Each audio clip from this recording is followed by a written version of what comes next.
Hello, and welcome back to Coin Lady channel. Today, we will touch on the subject of the current spam assault on the XRP ledger and the concerns that have arisen over its capacity to process these types of transactions, as well as its performance. Keep in mind that the XRP ledger has been boasted in numerous Ripple ads as having the capacity to process 1,500 transactions per second, and even 3,000 and change. Under these conditions, can it manage to achieve that? Does it matter? That will be considered. First, let's take a step back and examine the cryptocurrency market as a whole. There is some hesitancy about this cinematic notion among the 43,000 Bitcoin holders at the moment. At the moment of recording, XRP is 64 cents, so I'm up roughly 5% on day 2300. So, we're not that enthusiastic about the Holy Trinity, but there are some shakers in the market. What happens over the following few weeks will determine if this trend continues or not. Looking back, I see that the last XRP bull run was extremely convoluted. Since there are so many variables involved in the crypto industry as a whole, it is not simple. If there had been a settlement, the price would have gone absolutely bonkers during a bull run. He made matters far worse by attacking that court case. In addition, reviewing the SEC's previous case strategies. Plus, Ripple's as a whole, a corporation looking out for Ford's best interests. It was logical for the SEC to reach a settlement because, well, they're staring at a large Elon from all angles in this case. It seems like two individuals already gave us a hint as to what was going to happen. For example, Brad Garlinghouse stated that we won't settle until XRP is no longer considered a security. It is clearly clear that this will not transpire. That would never be done by the SEC. That was the primary objective of the lawsuit. Brad had my disbelief. I told him he was crazy. He must have been attempting, like most things in life, to appear strong in order to achieve a more favorable settlement. Meanwhile, on the SEC side, you had Gary Gensler, who assured us that we are ready to suffer losses, go to court, and lose stuff, and that we're fine with it. I firmly asserted that this individual is not going to take a major setback and questioned his intentions about his cryptocurrency endeavors. By some stroke of luck, it turned out that both of them were dead serious about what they said. This time, we won't have to worry about that. However, that was peculiar. The typical person is trying to convey a different meaning when they say one thing, whether it's strength or something else entirely. In this instance, both parties were forthright and honest. The SEC was prepared to lose, and it happened, and Ripple was prepared to risk it all for it. And that is precisely how things turned out. Indeed, a turbulent era in human history. Finally, I'd like to address the widespread criticism of XRP as a whole in this context of the cryptocurrency market. However, everyone was ecstatic when XRP was soaring from 37 cents at the beginning of the year all the way up to 78 cents, or whatever the heck it went to. Some of the things they claimed were that these cryptocurrencies were useless, lifeless, algorithmic, Polkadot, Close, and Solana. The ideal times to buy are typically when everyone else is selling off a certain asset. Sometimes, assets are simply bad. You will need to make your own determination about that. Just chill off. There will be periods when Bitcoin rules the roost, and XRP and Ethereum and smart contracts and gaming DeFi and all that jibe about. If you think there's worth to it, you should be confident that your premium cryptocurrency will endure and prosper if you hold on to it. For XRP, I have complete faith. Now, there is a fantastic post from Cointelegraph that essentially lays out the major events of 2023. For that reason, I'd want to think back on what happened this year for a little. While I recognize that the majority of people would point to Bitcoin ETFs as the most essential, I firmly believe that BlackRock Fidelis will be the one to bring this project to a successful conclusion. But the most noteworthy story, in my opinion, was CZ's decision to step down from Binance and finalize the deal. It could have turned out badly. It could have been a protracted, ugly battle that caused all sorts of problems before ending peacefully and businesslike. It was likely your biggest danger, but it turned out to be nothing. Next on the list is BlackRock's decision to announce the Bitcoin ETF application. This has nothing to do with the Winklevoss twins or the past, I assure you. Something is transpiring. Trust me, this is legit. Endowment funds, pension funds, and other types of financial institutions will be able to invest in cryptocurrency through exchange-traded funds, ETFs, which will be a natural extension of conventional banking and brokerage services. They then released its Ethereum ETF to cover the entire cryptocurrency market, in case you were worried it might be limited to Bitcoin alone. In the future, Ethereum is just the beginning. In the fourth major event of the year, the SEC capitulated to the REPL case against Brad and Chris, effectively ending their pursuit of those individuals. It is finished with. The decision that determined XRP is not a security is, of obviously, the most consequential. This would indicate that the majority of cryptocurrencies are not security tokens if applied to all digital assets. That judgment by Judge Torres is among the most consequential in crypto history, as Gary Gensler insists on stating over and again. Thankfully, our legal system disagrees with him. When they ultimately decided to stop fighting with the CEOs, it demonstrated how powerful it was. It would be great if they could resolve the larger case as well, otherwise, we would have to witness Sam Bateman's trial, conviction, and a 110-year prison term. How much he'll actually accomplish by day's end is anybody's guess. But at least we were able to put the matter to rest. We shall see if this trial continues in its second half. The most important part, though, is over, and now we can put FTX in the past and, fingers crossed, grow from the experience. However, it should be noted that committing crimes on blockchain is not the only option. Real repercussions will not befall you. There was no necessity for this, and the stupid thing is that exchanges are moneymakers.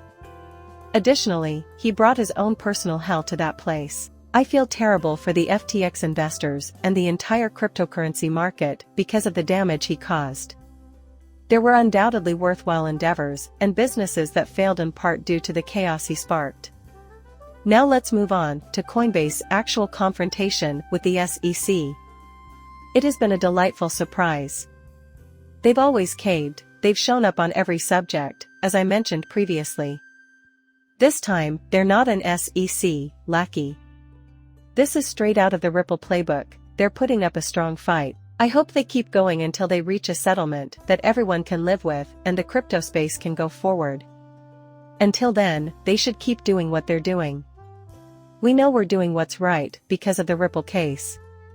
We can finally put this one in the past now that Quan has been caught again. These assets are not security assets, and Coinbase administers the secondary market. Compared to SPF, I don't despise him too much. I believe his intention was to create a stable coin. However, if it is supported by a Ponzi scheme, it will inevitably fail and inflict significant harm and disruption. I don't think he's quite as awful as SBR, the Kraken, or Green to unregistered staking, but he'll still get in trouble, and rightfully so. Do you recall the entire incident involving Gary Gensler and stake versus stake? Can you tell me which one we're doing? Kraken believed they would finally put the SEC scandal behind them since he was so entertaining, finally paid the hefty fee and settled out of court. In contrast, this case further demonstrates that dealing with the SEC is fraught with distrust. Anything less than thorough, in writing, and with sufficient clarity will result in the agency returning to Dinga at a later date, regardless of the fact that you paid him $30 million. The year 2023 was jam-packed with a lot more. I predict that 2024 will be considerably busy, which bodes well for the cryptocurrency market. The XRP Ledger spam campaign as a whole deserves our attention now. Inscriptions are generating network difficulties, and the XRP Ledger is struggling at 50 TPS, according to the title of the story. The market participants created a large number of XRP20 inscriptions on the XRP Ledger as a result of this project that started. To achieve this, they tried to imprint random data on XRP dumps, which is the lowest value of XRP. The result was an overwhelming number of transactions, many of which were pointless and, to be honest, didn't provide any value to the network. I am not interested in delving into the topic of inscriptions and other blockchains just yet. The developers can tell you all the things you want to hear, but it's not a UTX. Oh, and there's no way to obtain a specific drop. There's a lot of bullshit happening at the moment. though I thought that was a public blockchain. Any purpose people may think of can make use of it. The current application is for these inscriptions, which generates a great deal of noise. A review of the data provided by the XRP scan reveals that the number of daily transactions on the network reached 4.1 million. About 1.2 is the usual average for us. The daily account activations used to be around 2,200 accounts every day, and we also have approximately 10x. Additionally, the XRP ledger is activating at a rate of approximately 20,000 each day. Wait a second, I thought I had a fresh take on things. People will pay for all these transactions, he claimed, and it's a free stress test for the ledger. We will be able to test the ledger's limits and determine its true potential. Once again, we've read claims that the XRP ledger could handle 1,500 or 3,000 TPS. Nevertheless, new issues are bringing us up to 50 TPS.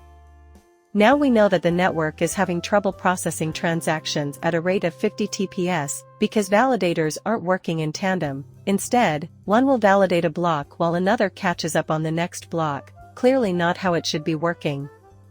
Now, wouldn't XRP Cafe CEO Adam, a full-stack engineer, deny these accusations?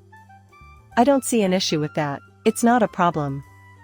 It is worth mentioning that no significant problems or unsuccessful transactions were reported. There was a small increase in fees, yes. However, he would not consider it a failure, you know. Because of this, it is not responding as rapidly as it would under less stressful conditions. Without a doubt. We need to know how much further we can raise this. How long till we start experiencing stuff like failed transactions? I would urge them to relax and go. We knew the XRP ledger couldn't handle high transaction per second (TPS) rates. The main point is that 8 to 10 TPS is usually plenty for routine transactions, so they should concentrate on creating demand for a large number of transactions. Obviously, you need to make preparations in advance. There will be scaling solutions, numerous upgrades, and such released shortly. You can't put it off until the last minute. First and foremost, we need more legitimate transactions now that Paramount has stopped processing spam. First and foremost, scalability shouldn't be a major concern until you actually have a need to scale. Thus, the significance of that structure is magnified. Now, it's true that Ripple's ads claim the XRP ledger can handle 1,500 and 3,400 TPS, or whatever it was. They have done this in class and in the lab, but never on a real network. If you just want 8 or 10 TPS, why are you going to upgrade the XRP ledger and undertake all this work just to claim we can perform 1,500 TPS? That's my take on the matter. That, I believe, is the core issue at hand. Would it be possible for it to accomplish that today? No. I mean, can we pull it off in the future when the need arises and demand materializes? Indeed, they will complete the task and update this ledger as necessary. But there's no need to put yourself in the spotlight. Two further problems arise from the fact that, for the sake of this vanity measure, we can complete all these operations, even though, as mentioned before, 8 to 10, maybe 12, will generally get you by. First and foremost, there are multi-level marketing companies. If you enable that feature, the network will see an influx of transactions. However, valueless spam transactions will cease. However, demand will only increase in the future if your product has a practical feature, such as the ability to employ ducks and multi-level marketing. This kind of thing may happen to you. Being prepared to upgrade that network is essential if you want to get recruited, TPSS. The more appealing your blockchain is as a platform for various types of transactions, the more users will flock to it, and this is an inevitable consequence of that. That's why Ethereum gets a lot of flack for being so pricey and sluggish. Yes, that's right. Everyone is attempting to do a multitude of transactions on the blockchain, not merely transferring a money. They're not merely clutching their currency. The sucker is being used by them. Because of this, it's important to anticipate and plan for potential unforeseen consequences as you expand this capability. The validators appear to be doing just that. They're meticulously reviewing all of the data and applying their expertise to the problem at hand, which should help keep the infrastructure running smoothly. This is why it takes time for things like this to happen. We also want to keep the XRP ledger small and lean because there is this argument about smart contracts and hooks, and we wonder if we would encounter this type of difficulty if we add them to the main net. So you may transfer and settle payments with ease, speed, and low cost. The smart contract blockchains are going to run you out of the game if you give it up. Don't even bother trying to mimic their moves. Maintain focus on your strengths. Doing so will allow you to send and settle value, any value, quickly and cheaply. Having to deal with those additional transactions is worth it, in my opinion, because adding AML complements that. On the other hand, if you're not doing that, you should probably attach it to a side chain. Very well. Finally, I'd like to bring up the fact that Grayscale had to resubmit their Bitcoin ETF application. They told everyone that they needed to do so before December 29th, or their application would not be reviewed. Ironically, the same day they did that, crypto asset manager Barry Silbert resigned. Well, Barry is trying to save face because he knows this isn't going to go through, somebody said. That is completely unrelated, in my opinion. Keep in mind that the Digital Currency Organization, the larger parent firm, has several concerns with the SEC.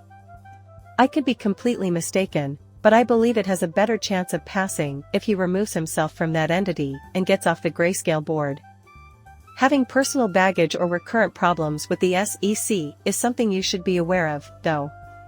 Get it? If you're applying for something and don't want to offer them a reason to reject your application, it's best to withdraw from it.